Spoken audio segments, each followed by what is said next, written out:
Hello दोस्तों, स्वागत है आपका हमारे इस YouTube चैनल पे। आज की हमारी कहानी एक ऐसी लड़की की है जिसने तो पहले अपनी सहेली के चाचा से शादी कर ली और फिर बाद में उसी सहेली के भाई की दुल्हन भी बन गई। तो चलिए सुनते हैं आज की हमारी कहानी कि कैसे एक चाची बनी उसी की सहेली की भाभी। लेकिन दोस्तों, कहानी को शुरू करने से पहले एक ज़रूरी बात, अगर आपने हमारे चैनल को सब्सक्राइब नहीं किया है तो पहले आप जल्दी से चैनल को सब्सक्राइब कर दीजिए ताकि आपको हमारी नई नई कहानियों की जो नोटिफिकेशन है वो आपको सबसे पहले मिलती रहे। तो चलिए बढ़ते हैं अपनी कहानी की तरफ। आपको हमारी ये कहानी ज़रूर पसंद आएगी। कमला मुझसे सिर्फ 4 साल बड़ी थी। वो अक्सर हमारे घर आ जाती थी। उसके घर आने की वजह मैं अच्छे से जानती थी। दरअसल वो मेरे भाई नीरज को बेहद पसंद करती थी। अक्सर वो मुझसे कहा करती थी कि किसी लड़के लड़की का एक दूसरे को पसंद करना कोई जुर्म तो नहीं है। ये बात और है कि हमारे यहाँ शादियाँ अक्सर बुजुर्गों की मर्जी से होती है। कमला बहुत खूबसूरत और दिल मोह लेने वाली लड़की थी, तभी तो जल्द ही उसने मेरे भाई का भी मन मोह लिया था। मेरा भाई भी उसे बहुत पसंद करने लगा था। दोनों का ख्याल था कि जब भी मेरी माँ कमला की माँ से कमला का रिश्ता मेरे भाई के लिए मांगेगी तो वो हरगिज भी इनकार नहीं करेगी और इस शादी के लिए मान जाएगी। कमला मेरी बचपन की सहेली थी। हमारा एक दूसरे के घरों में आना जाना लगा रहता था। कमला की मोहब्बत नीरज से थी, लेकिन उसकी शादी बाद में राहुल से हो गई क्योंकि उसके पिता ने अपने दोस्त के बेटे यानी कि मेरे चाचा के लिए उसका रिश्ता मांग लिया था। चाचा की उम्र मेरे भाई से 3 साल बड़ी थी। सभी इस रिश्ते पे बहुत खुश थे, बस एक मैं ही थी जो दुखी थी क्योंकि मैं कमला और अपने भाई की मोहब्बत से वाकिफ थी और मैं चाहती थी कि कमला मेरी भाभी बने, मगर वो भाभी बनने की बजाय अब वो मेरी चाची बन चुकी थी। मैं उन दिनों 10वीं में पढ़ती थी जब कमला मुझे खत लिखकर देती थी तो मैं वो खत सीधा अपने भाई नीरज को दे देती थी। वो जवाब लिखकर मेरे हवाले कर देते थे, ये कमला को दे आओ। इनकी मोहब्बत मासूम थी। कमला की शादी मेरे चाचा से हो गई और कमला शादी के बाद मेरी चाची बनकर मेरे ही घर आ गई। किसी को भी नीरज और कमला की मोहब्बत के बारे में कुछ भी अंदाजा ना था। नीरज को तो ये सुनकर बहुत दुख हुआ और नीरज आगे की पढ़ाई के लिए फिर दूसरे शहर में चला गया। चाचा का ट्रांसफ़र किसी और शहर में हो गया। हमारे शहर में अच्छा कॉलेज नहीं था। कमला को अब मैं चाची कहने लगी थी। हालांकि मैं चाहती थी कि वो मेरी भाभी बने, मगर किस्मत को कुछ और ही मंजूर था। अब वो मेरी चाची हो गई थी। शादी के बाद कभी हमने पुरानी बातें ना की। मैं भी खुश थी कि अगर कमला मेरी भाभी ना बन सकी तो कम से कम चाची तो बन गई। अब मैं उसके साथ रहने लगी थी। चाचा तो दूसरे शहर चले गए और साथ में मुझे और कमला को भी वो साथ ले गए। मैं कॉलेज की पढ़ाई करने के लिए उन दोनों के साथ चली गई और उनके साथ रहने लगी थी क्योंकि मुझे आगे की पढ़ाई करनी थी और यहाँ अच्छा कॉलेज नहीं था। धीरे धीरे कमला समझ गई थी और वो अब चाचा से मोहब्बत करने लगी थी और खुश भी नजर आती थी। उसे खुश देखकर मैं भी खुश रहती और उसके साथ हंसी मजाक और शरारतें करती रहती थी। दरअसल सच ये था कि मेरा दिल उससे इतना मिलता था कि मैं अब उससे बहुत अहम मानती थी। वो मेरी पक्की सहेली थी। अगर कभी भी वो मुझसे रूठती तो मैं उसे धमकी देती कि मैं वापस चली जाऊंगी तो वो मुझे फौरन मना लेती थी। 1 साल ऐसे ही हंसी खुशी गुजर गए और कमला ने एक प्यारी सी बेटी को जन्म दिया। वो अब माँ बन चुकी थी।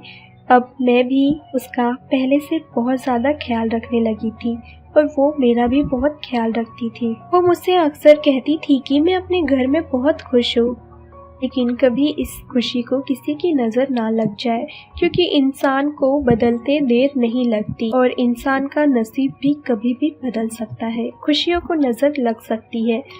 उसकी ये बात सुनकर मुझे बहुत दुख होता। कमला की किस्मत में कुछ और ही लिखा था और वो हो गया।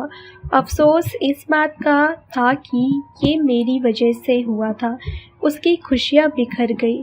काश मैं जानती तो कभी यहाँ रहने के लिए उसके साथ उसके घर नहीं आती। 2 साल बाद मेरा भाई नीरज अमेरिका से पढ़ाई कर कर वापस लौट रहा था। माँ ने मुझे फ़ोन किया कि तुम्हारी छुट्टियाँ भी लग गई हैं, अपने भाई से मिलने आ जाओ, नीरज अब जल्द वापस चला जाएगा। मैंने चाचा से कह दिया कि मुझे घर जाना है, तो उन्होंने मुझे एयरपोर्ट पर छोड़ दिया। मैं अगले दिन एयरपोर्ट और अपने घर पर पहुंच गई। नीरज मुझे लेने खुद एयरपोर्ट पर आया था। जितने दिन तक मैं वहां रही, नीरज ने मेरे सामने एक बार भी कमला का नाम नहीं लिया और ना ही उसके बारे में मुझसे कुछ पूछा। मैं जानती थी कि अब वो कमला को भूलने लगे हैं। जिस रोज नीरज वापस अमेरिका जा रहा था, उसने मुझे एक लिफाफा दिया और कहा कि ये तुम कमला की अमानत है, इसे तुम उसे दे देना और कहना कि अपने हाथों से इसे जला दे। नीरज तो वापस चला गया और मैं वापस कमला के पास आ गई। मैं जब वापस कमला के पास पहुंची तो उस लिफाफे को देखकर रोज यही सोचती थी कि ये बात उसे बता दूं कि उसका एक लिफाफा मेरे पास नीरज ने दिया है, मगर कभी हिम्मत ही ना पड़ी। सोचती थी कि किसी दिन जब चाचा घर पर ना होंगे तो खुद उसे जला दूंगी, लेकिन कमला को कभी नहीं बताऊंगी वरना उसे दुख होगा। इसी तरह धीरे धीरे 4 महीने गुजर गए और मैंने इस लिफाफे को अपने ही पास रखा था, अपने अलमारी में। वो दिन कितना सुहाना था कि जब चाचा इतनी खुशी खुशी घर आए। उनकी तरक्की हो गई थी। उन्होंने आते ही हमें खुशखबरी सुनाते हुए कहा कि आज तुम दोनों अच्छे से तैयार हो जाना, हम बाहर डिनर करने जाएंगे। इतने खुश थे कि मिठाइयाँ और हमारे लिए बहुत सारे तोहफे भी लेकर आए हुए थे। मेरे लिए चाचा ने एक अच्छी सी सूट लाकर दी थी। कमला ने कहा, मैं तुम्हारे अलमारी में रख देती हूँ, तब तक जाकर तुम तैयार हो जाओ। तब कमला वो कपड़े रखने के लिए अलमारी की तरफ गई। वहाँ वही लिफाफा जब उसने अलमारी खोला तो नीचे गिर पड़ा। कमला वो लिफाफा देखकर पहचान गई और अपना लिखा हुआ लिफाफा देखकर हैरान हो गई। वो लिफाफा उठाकर खत पढ़ने लगी। तभी अचानक फौरन मेरे चाचा मेरे कमरे में आ गए। लिफाफा उसके हाथ से छूट जमीन पर गिर गया। कमला डर गई थी और मैं भी वहाँ डर गई थी। बहुत सारे लिफाफे नीचे पड़े हुए थे कि एक बड़े से लिफाफे के अंदर ही नीरज ने बहुत सारे लिफाफे रखे हुए थे और कमला के हाथ से छूटकर वो जमीन पर बिखर गए। मैं चाचा के डर के कारण जल्दी जल्दी उन लिफाफों को समेटने लगी। तभी चाचा ने मुझसे पूछा कि ये क्या है। मैंने जवाब दिया कि कुछ नहीं, मेरे आपसी कागज है। मैं बहुत डर रही थी। जब चाचा की नज़र नीचे गिरे एक खत की तरफ पड़ी तो उन्होंने वो खत उठा लिया। उस पर कमला का नाम लिखा हुआ था। चाचा वो खत उठाकर पढ़ने लगे। उस समय कमला और मैं काफ़ी डर गई थी और एक कोने में हम दोनों खड़े थे। चाचा खत पढ़ने लगे और खत पढ़ने के बाद वो कमरे से बाहर चले गए। मैं कुछ समझ में नहीं आ रहा था कि हम अब क्या जवाब दें, क्योंकि ये खत कमला के नाम पर था और ये खत नीरज ने लिखा था। चाचा को अब सारी सच्चाई पता चल चुकी थी, लेकिन उन्होंने मुझे तो कुछ ना कहा। 2-3 दिन तक मेरी हिम्मत भी ना पड़ी कि उनके सामने जाती। मैं काफ़ी शर्मिंदा थी। मैं अपने कमरे में ही रहती थी। मुझे मालूम ना था कि दोनों के बीच आखिर क्या बातें हुई। मैंने माँ को फ़ोन किया कि मुझे वापस घर आना है।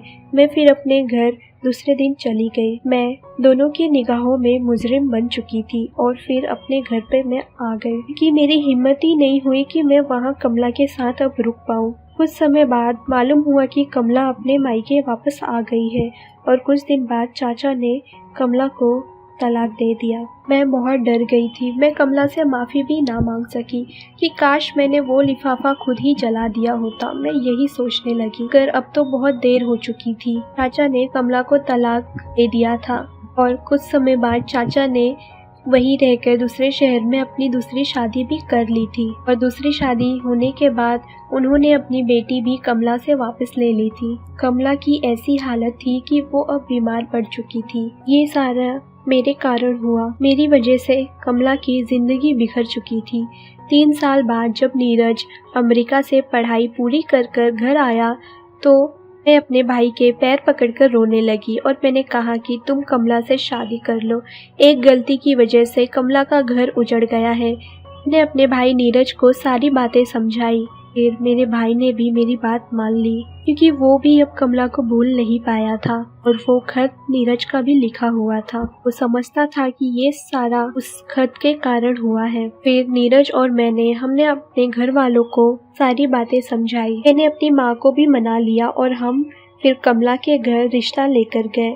उसके घर वाले भी शादी के लिए मान गए, मगर कमला थोड़ी मायूस सी थी। लेकिन जब उसने नीरज को इतने दिनों के बाद देखा तो वो थोड़ी खुश हो गई। मैंने कमला से माफ़ी मांगते हुए कहा कि तुम अब मेरी भाभी बन जाओ, और फिर वो भी मान गई और एक दिन दोनों की शादी करवा दी गई, क्योंकि घर वाले ये बात जान चुके थे कि ये दोनों शादी से पहले एक दूसरे से मोहब्बत करते थे। अब सबके सामने सारी बातें आ चुकी थी, दोनों की शादी हो चुकी थी। आज दोनों शादी के बाद बेहद खुश है। कमला बहुत खुश है कि आखिर उसे अपना प्यार नीरज उसे मिल गया। मैं भी बहुत खुश हूँ कि कमला अब मेरी भाभी बनकर मेरे घर पर रहती है। मैं खुश हूँ कि उसका घर एक बार फिर से बस गया, जो कि मेरी ही वजह से उजड़ा था। जब से कमला की शादी नीरज से हुई है, लेकिन तब से चाचा ने हमारे साथ सारे रिश्ते खत्म कर दिए। उन्होंने हमसे रिश्ता तोड़ दिया, मगर शायद अब किस्मत को भी यही मंजूर था कि कमला मेरी चाची नहीं बल्कि मेरे भाई की दुल्हन यानी कि मेरी भाभी बनकर हमारे घर आए। आखिर मेरी सहेली मेरी भाभी बन गई और मैं आज उन दोनों के लिए बेहद खुश हूँ। तो दोस्तों, अगर आपको हमारी ये कहानी पसंद आई हो तो कहानी को लाइक और शेयर करना ना भूले। दोस्तों हमें कमेंट करके ज़रूर बताइए कि आपको हमारी ये कहानी कैसी लगी, ताकि हम आपके लिए ऐसी और भी नई नई कहानियाँ लेकर आते रहें। दोस्तों, अगर आपने हमारे चैनल को सब्सक्राइब नहीं किया है तो पहले आप जल्दी से चैनल को सब्सक्राइब कर दीजिए, ताकि आपको हमारी नई नई कहानियों की जो नोटिफिकेशन है वो आपको सबसे पहले मिलती रहे। तो दोस्तों, हम फिर मिलते हैं अपनी एक और नई कहानी के साथ।